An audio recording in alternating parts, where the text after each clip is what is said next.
Selamat siang, Prof. Vina. Izinkan saya siang hari ini untuk membawakan presentasi saya dengan judul Repurposing Draft dengan subbabnya adalah spironolactone dan statin. Kami bertiga membagi 3 bagian pada topik ini, Repurposing Draft, dan saya adalah bagian terakhir.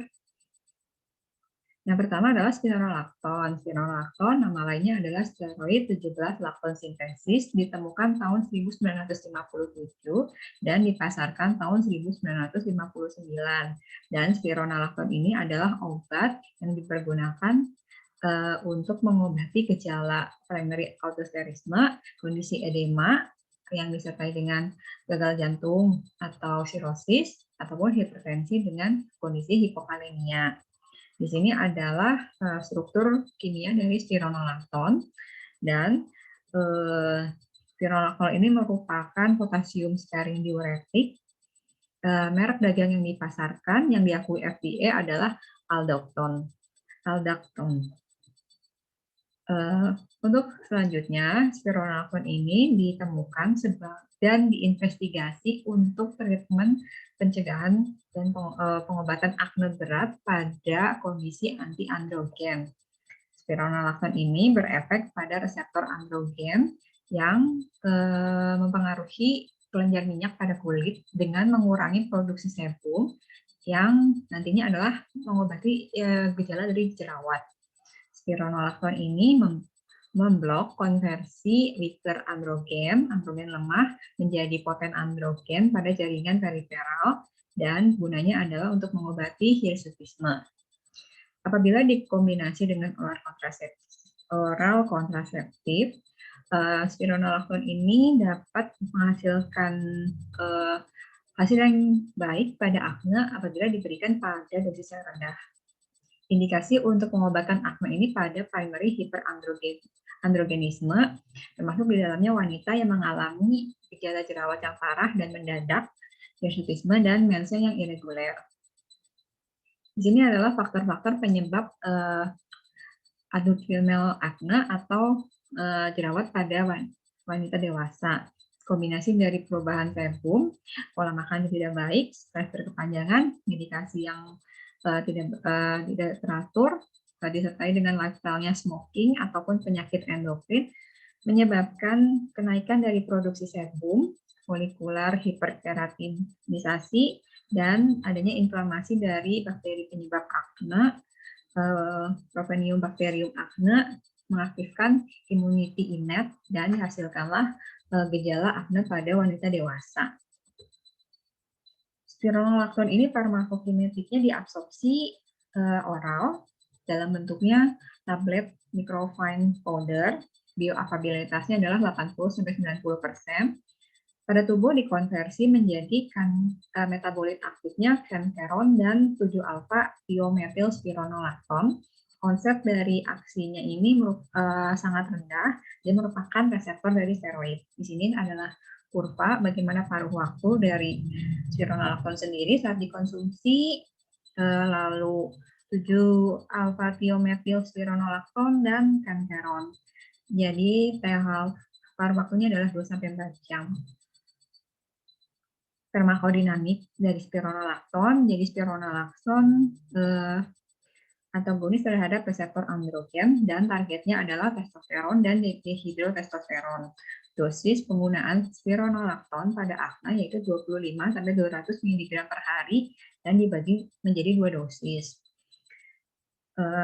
Suatu studi atau penelitian mempergunakan 50 mg spironolactone penggunaan 2 kali sehari pada 21 wanita dengan menstrual cycle yang mengalami gejala akne.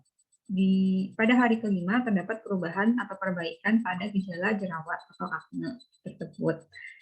Spironolactone ini kontraindikasi pada pasien-pasien anuria dengan masalah ginjal akut atau kronik, insufisiensi dari renal, ataupun pasien dengan hiperkalemia ataupun dengan hamil dan menyusui. Sedangkan untuk mengobati akne dipergunakan hanya untuk wanita karena dia merupakan antagonis androgen reseptor, tidak diperkenankan digunakan pada pria karena akan menyebabkan hipoandrogen pada pria dan menyebabkan contohnya adalah gejala ginekomastia pada pria. Drug-drug interaction pada spironolactone, berhati-hati pada pasien yang mengkonsumsi ACE inhibitor, angiotensin receptor blocker, aliskiren, siklosporin, dan NSAID, contohnya ibuprofen, yang berpotensi untuk menurunkan fungsi renal dan menyebabkan hiperkalemia. Spironolactone ini juga akan meningkatkan level litium dioksin atau sotalol dan menyebabkan toksisitas karena spironolactone ini indeks terapeutiknya adalah sempit. Dan dia juga berefek pada warfarin untuk menurunkan efek dari warfarin. Untuk reaksi yang tidak diharapkan pada pengobatan akne yang digunakan spironolactone adalah MEF-nya menjadi irregular ataupun menjadi adanya spotting di antara periode mens dan adanya peningkatan flow dari menstrual cycle. Adanya gangguan breast tenderness atau nyeri pada payudara ataupun gangguan alergi seperti gatal, mual, muntah, somnolens, bisa menjadi somnolens ataupun sakit kepala. Dan penggunaan spironolactone juga dapat menyebabkan imbalance elektrolit, dapat menyebabkan hiperkalemia, hipomagnesemia, dan hiponatremia. Ini adalah evidence-based medicine, di mana spironolactone ini dipergunakan untuk mengobati gejala jerawat pada 110 pasien. Jadi 110 pasien ini dibagi menjadi 3 grup dan diberikan spironolactone dan dilihat perkembangannya. Ternyata ada perkembangan 73,1 sampai 77,6% perbaikan pada gejala akne. Yang kedua adalah statin. Statin ini disebut juga HMG CoA reduktase inhibitor. Jadi dia merupakan kelas obat untuk menurunkan kolesterol dalam darah dan menurunkan produksi kolesterol pada liver. Maaf, statin ini memblok enzim pada liver dan yang bertanggung jawab pada pembuatan kolesterol. Enzim ini disebut dengan hidroksi metil glutaryl koenzim A reduktase. Statin ini merupakan terapi pada hiperlipidemia, hipertension, penyakit renal, dan untuk menjaga dari penyakit renal. Statin ini mempunyai waktu paruh yang panjang yang akan dipergunakan sebagai memperbaiki kesehatan jantung dan mempunyai efek benefit untuk biologi dari telomer.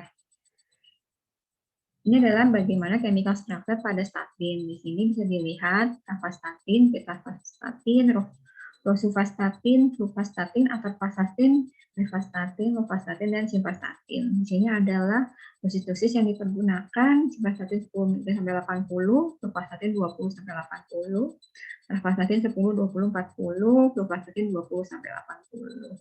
Atorvastatin higher activity-nya pada 10, 20, 40, dan 80 mg. Sedangkan rosuvastatin 10, 20, dan 40 mg.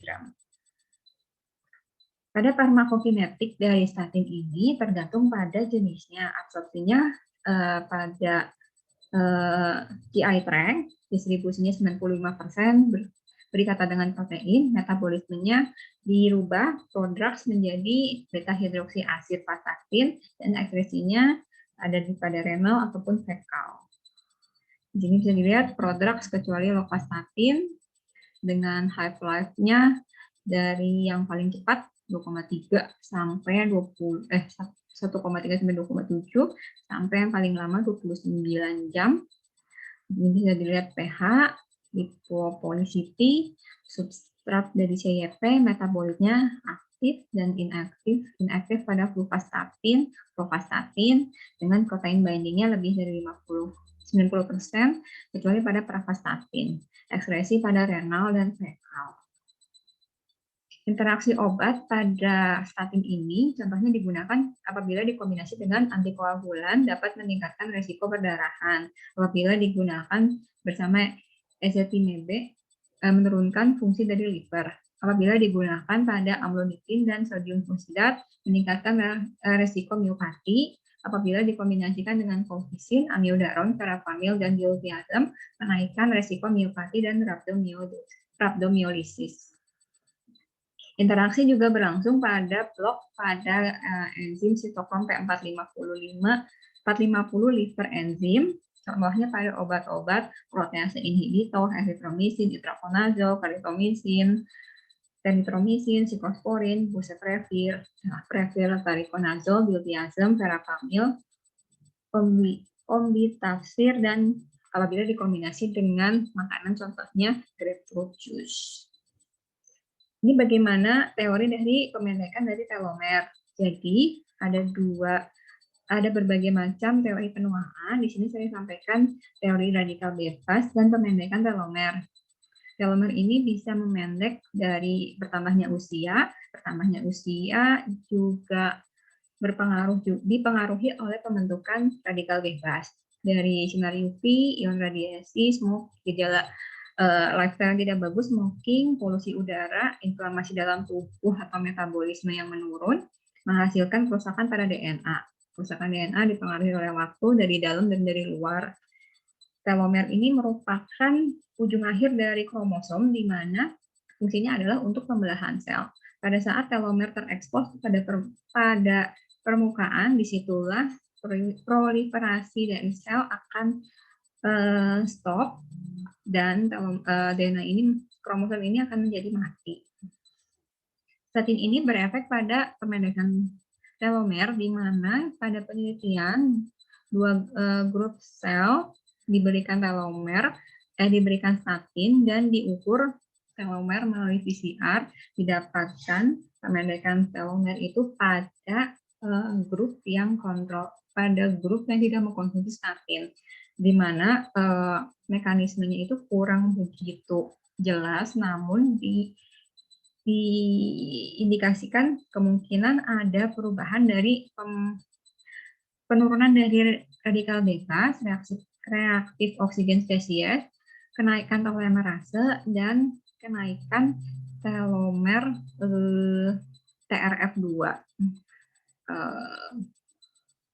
Di sini adalah dari jurnal bagaimana statin ini pada lansia akan memodulasi aktivitas dari telomer. Jadi untuk grup yang mengkonsumsi telomer didapatkan aktivitas telomernya akan lebih bagus. Demikian untuk presentasi saya untuk siang hari ini. Ini adalah daftar referensi di mana saya mendapatkan bahan saya. Terima kasih untuk perhatian Prof. Tovina, dan terima kasih atas tugas yang diberikan. Mohon maaf juga apabila saya terdapat salah-salah kata. Terima kasih, Prof.